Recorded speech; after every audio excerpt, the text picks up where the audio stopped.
Welcome to Red Bull Sea to Sky, and this is cliff bombing.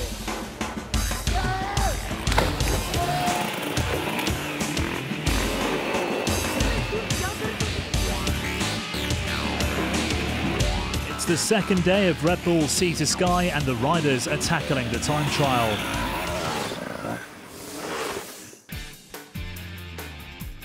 Only 10 places are available for the front row of the grid for the main race on day 3, who will put themselves at the front of the pack. The first day was dedicated to speed and sand. It suited Johnny Walker perfectly. The Brit has a natural affinity to motocross as well as beach riding. And it was no surprise to see him winning comfortably for the third time in 3 years. But today saw the riders tackle the first technical sections of the event, and Walker led the field into the forest, determined to come out on top on day 2 as well. Walker will be determined to at least return to the podium in Turkey, if not challenging for the win. The big 2 races of the summer, the Red Bull Hare Scramble and Romaniacs, saw Walker miss out on the podium by the smallest of margins.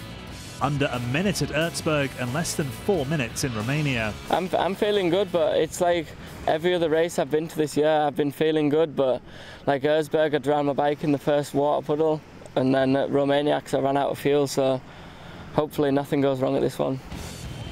After struggling with illness for the first half of 2013, Walker is back stronger than ever and determined to add to his single win of his hard enduro career.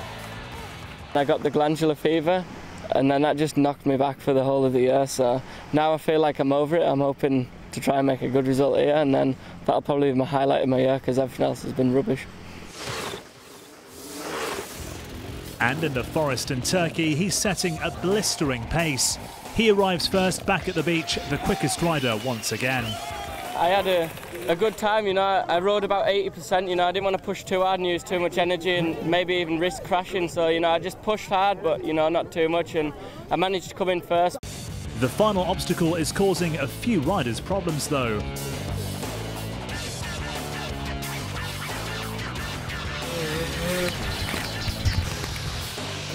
But not Graham Jarvis, who's back on familiar ground and is also progressing well. He arrives comfortably in the top 5 riders.